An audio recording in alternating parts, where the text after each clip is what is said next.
One Kawan TV1.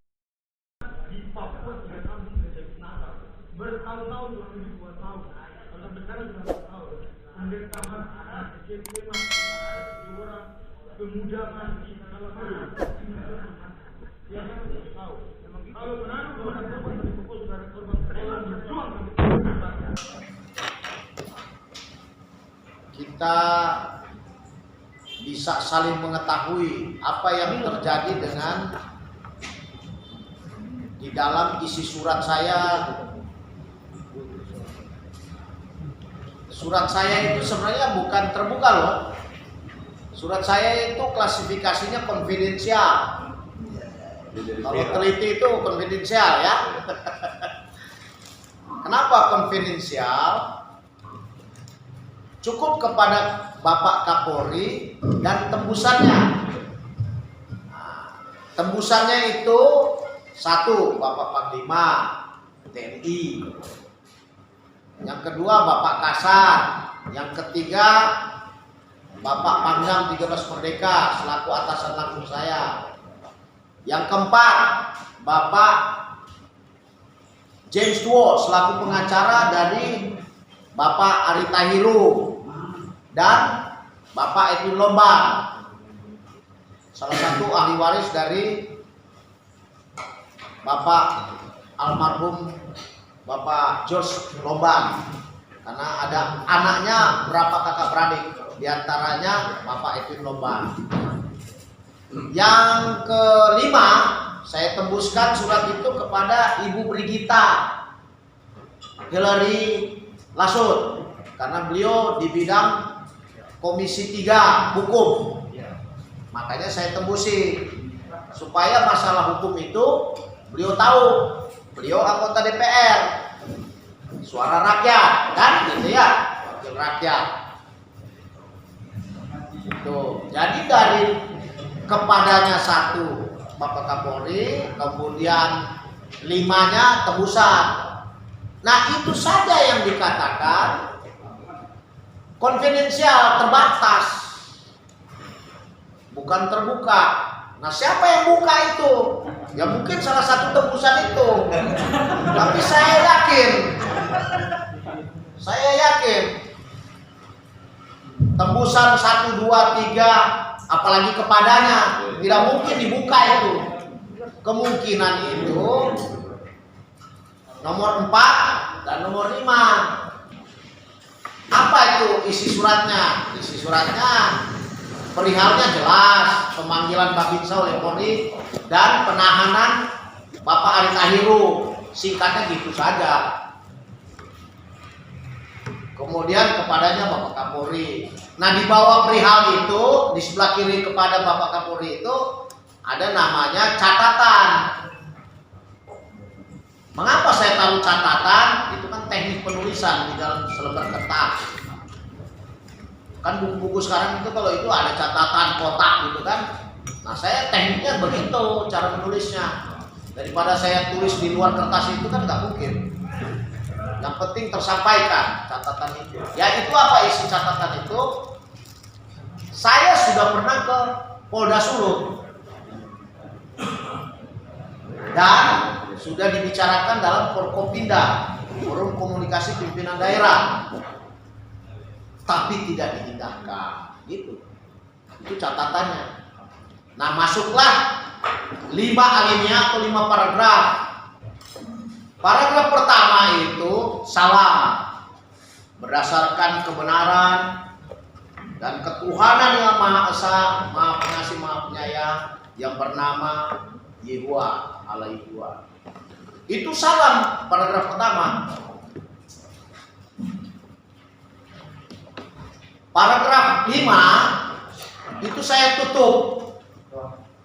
Saya ucapkan terima kasih. Dilanjutkan, semoga kita bisa membela rakyat miskin atau kecil. Karena memang miskin dan memang rakyat kecil, bukan kecil badannya, kecil status sosialnya. Jangan bela korporasi.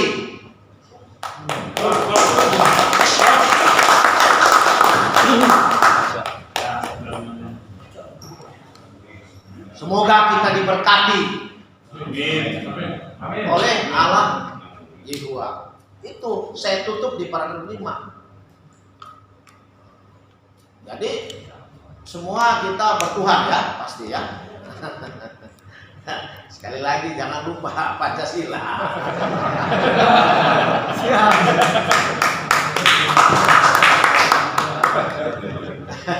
Isi dari surat itu di paragraf 2 itu tentang intinya memberitahukan dan mengimbau mohon Babinsa itu jangan dipanggil oleh Polri. Itu intinya. Kenapa? Babinsa itu bagian dari sistem pertahanan negara di darat. Nah, mengapa itu saya menjadi hal yang pertama di dalam persoalan, di dalam surat itu persoalan yang saya ungkapkan? Karena begini, pertahanan negara itu kalau di darat itu kita ada istilahnya kumpulkan keterangan. Tidak boleh.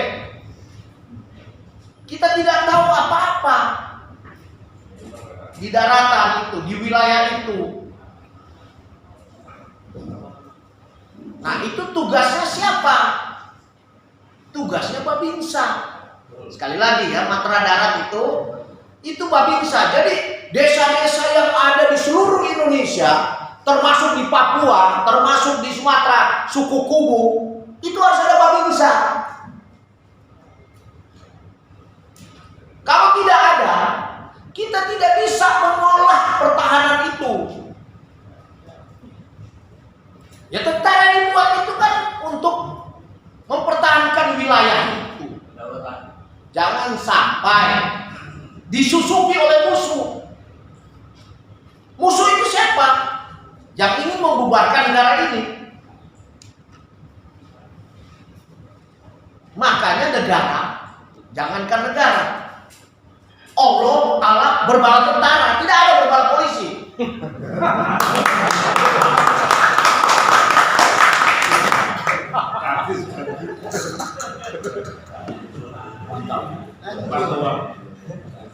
Masuk ke barat. Bungkus. Makanya perlu undang-undang keamanan negara, keamanan nasional. Dibagilah porsi kewenangan di dalam untuk keamanan negara ini. Jadi jangan dirusak dengan terminologi atau peristilahan. Oh, keamanan itu punyanya polisi, Polri. Salah itu. Ya, tidak boleh. Oh, pertahanan itu punyanya TNI, tentara. Tidak boleh gitu. Kita jangan dibelok-belokkan dengan peristilahan yang mengacaukan itu. Kan ada itu sempat itu kan. Oh, keamanan itu punyanya polisi. Ini apa ya? Itu kita dibikin suatu apa namanya tuh? Dibikin kacau, dibodohi kita. Itu di paragraf 2 itu saya jelaskan. Itu prinsip Babinsa tidak boleh dipanggil oleh Polri. Bubar kita. Ya, bubar. Nanti Babinsa itu ya, karena sumber daya manusia di Angkatan Darat itu kan terbatas, ya. Terbatas. Karena terbatasnya kadangkala Babinsa itu dia melingkupi 3 desa, 3 kelurahan. Ya, bisa bayangkan itu seorang Babinsa dia mencatat mana, dan bukan cuma untuk pertahanan saja, militer, tidak. Itu termasuk saudara-saudara kita yang berada di lereng-lereng bukit yang rawan untuk longsor, rawan untuk bencana. Itu mereka kita harus lindungi supaya tidak kena bencana. Kalau Bapak Ibu nggak percaya, cek itu Babinsa. Disuruh nggak dia catat dan memberitahu, Bapak ibu, saudaraku, kamu jangan tinggal di situ, nanti berbahaya, nanti banjir, nanti longsor. Itu tugas Babinsa. Ini digabung dengan pemanggilan Polri. Saya pernah sebagai komandan Kodim itu di Tapanuli Tengah, Sibolga. Dan saya lihat masyarakat di sana itu berada di pinggir laut yang rawan tsunami, berada di bukit itu, dan dia bangun rumah itu di situ, dan sewaktu-waktu bisa longsor dan mati, dan benar. Itu tugas tentara, tugas Babinsa itu. Ini dipanggil-panggil lagi. Sakit itu, sangat sakit saya. Bapak Ibu sekalian, ini tolong tahu. Jadi cuma jangan ngomong sinergitas. Tapi prakteknya seperti apa? Diarahkan nggak Polri itu sampai ke bawah untuk tidak memanggil itu Babinsa. Itu kalau diganggu, kalau dipanggil-panggil terganggu. Lama-lama, misalnya Babinsa dipanggil semua, itu nanti lama-lama disuruh bubar Kodim itu. Korem, Kodam. Dan itu sudah ada konsepnya mereka. Konsep untuk bubarkan Kodam, Korem itu sudah ada. Bahaya sekali. Kalau begitu sudah namanya gangguan enggak? Kan ada eskalasi yang disebut istilah atau terminologi AGHT. Ancaman, gangguan, hambatan, tantangan. Kalau sudah dipanggil-panggil kemudian dia ini dipanggil, itu namanya gangguan. Bukan lagi tantangan, bukan hambatan. Karena Babinsa itu dia berada di front paling depan dalam pertahanan negara. Di darat. Di darat. Ya.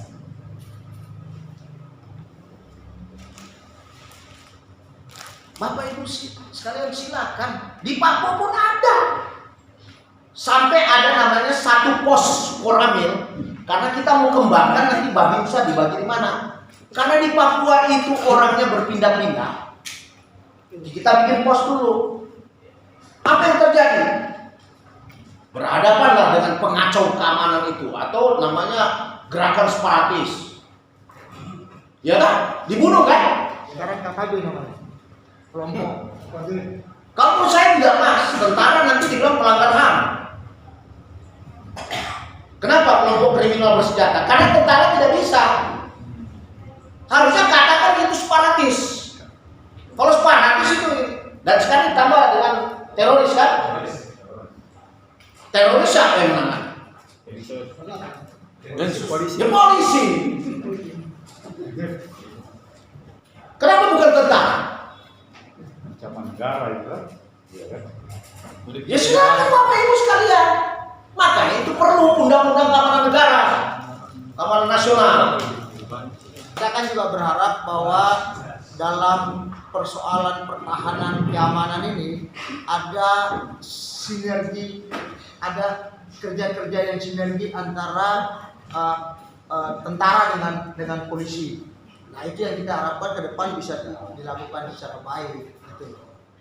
Kira begitu Jenderal. Ya, jadi gini ya, betul itu. Tapi jangan lupa, saya masih tentara aktif. Nah, itu dia. Saya masih terikat dengan yang tadi saya bilang, hukum pidana tentara, hukum disiplin tentara. Cuma kalau hukum disiplin tentara, saya tidak kena namanya kurungan, ya kurungan. Ada kena kurungan tapi tidak mempengaruhi terhadap karier, ya. Tapi kalau pidana, nah, nanti saya tidak dapat pensiun.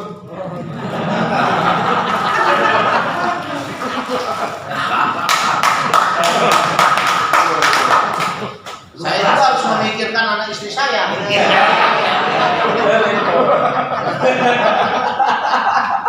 Nanti kalau saya tidak memperhatikan anak istri saya, jadilah saya suami dan bapak yang jahanam.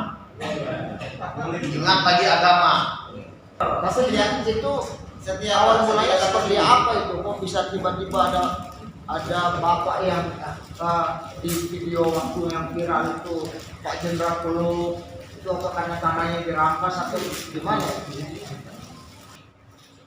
Saya pakaian dinas, kan gitu ya. Saya tidak boleh, karena kalau pakaian dinas itu saya sudah melanggar, ya.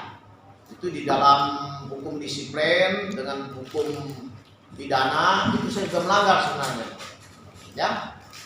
Sama dengan di sini, sebenarnya pakaian dinas saya tutupi dengan jaket ini supaya tidak nanti saya ditegur lagi, bukan cuma ditegur. Kalau berulang-ulang itu sudah pelanggaran saya, ya, bisa dikatakan pidana militer.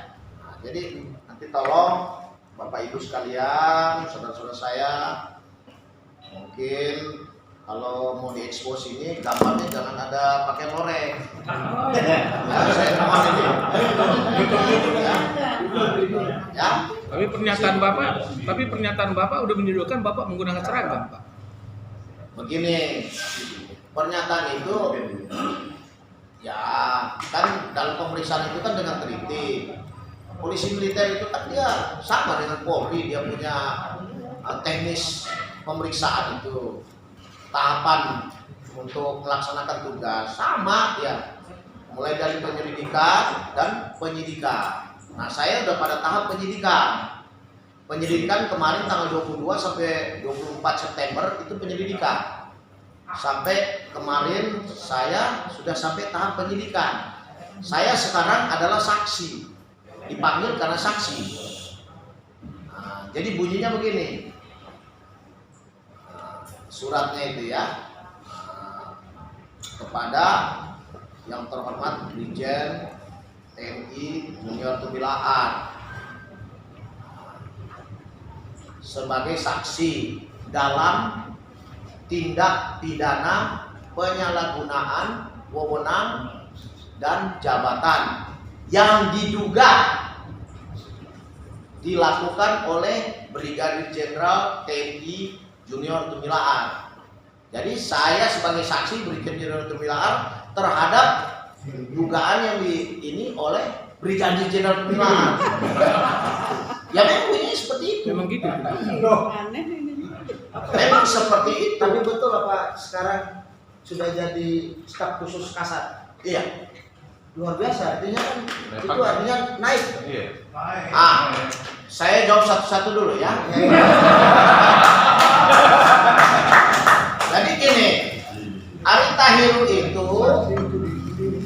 Tahiru itu adalah seorang rakyat yang memiliki,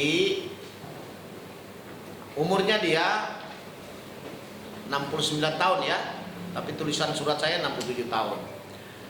Jadi saya anggap dia orang tua bapak saya. Nah, saya kenal dari pengacaranya Pak James Tuo. Pak James Tuo ungkapkan, inilah dia punya lahan yang dirampas oleh Ciputra. PT Ciputra Internasional. Nah, saya tulis surat itu garis miring Hobinya merampas memang itu. perumahan Citraland. Jadi Bapak Ari Tahiru ini sudah ditangkap. Dia buta huruf, sedikit budak tuli. Jadi kalau kita ngomong harus keras kayak gini. Itu pun pelangak wong ini. Jadi terus dia merupakan anak keberapa ya. Jadi ada beberapa kakak beradik dia. Nah, gitu ya. Dan dia berkebun. Gitu ya. Luas tanah itu 3,2 hektar, tapi bukan milik dia sendiri. Dibagi-bagi. Bapaknya dia orang Sangir, suku Sangir, Ari Tahiru. Tapi ibunya orang Minahasa, suku Minahasa. Nama ibunya itu almarhumah ya, Lince Moninca. Jadi warisan tanah itu berasal dari Lince Moninca itu, ibunya Minahasa, yang merupakan tanah adat. Itu dikuasai dari tanah adat itu kepada keluarga Ibu Lince Moninca yang dapat bagian. Punya anak berapa gitu ya, diantaranya Pak Ari Tahiru. Dibagi-bagi. Ada mengalirlah di kebunnya itu sungai. Nah, tapi sungainya dipindahkan.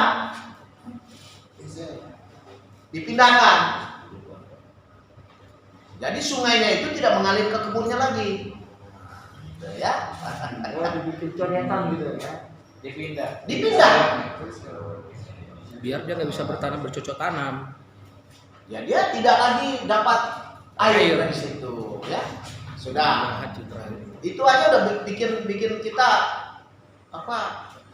Ini ya saya ini orang kebetulan kan saya tahu kan masalah lingkungan hidup AMDAL ya. Analisa mengenai dampak lingkungan. Di Sumatera Utara tahun 2016-2017 saya sebagai pamen ahli di bidang lingkungan hidup. Pamen ahli Pangdam ya, di bidang lingkungan hidup.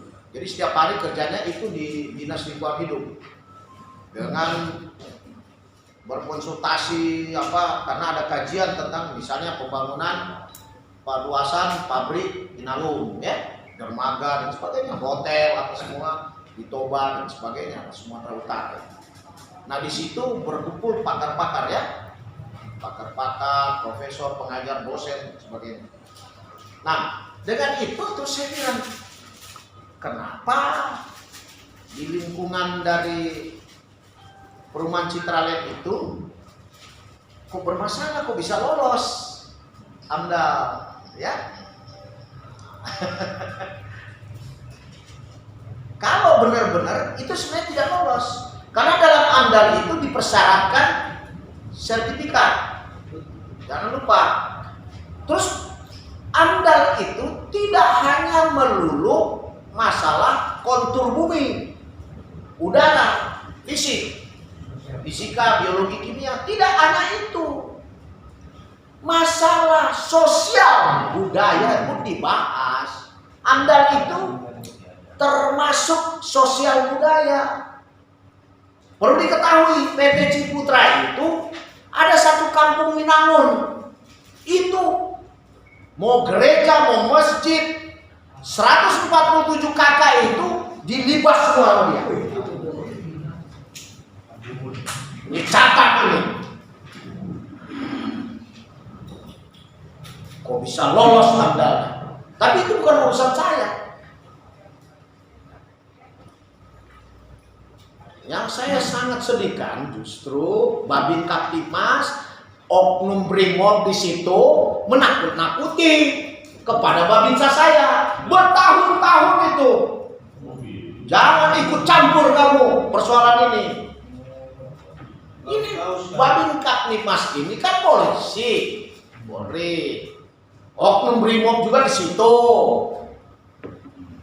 Dan dapatlah kafling-kafling rumah mereka.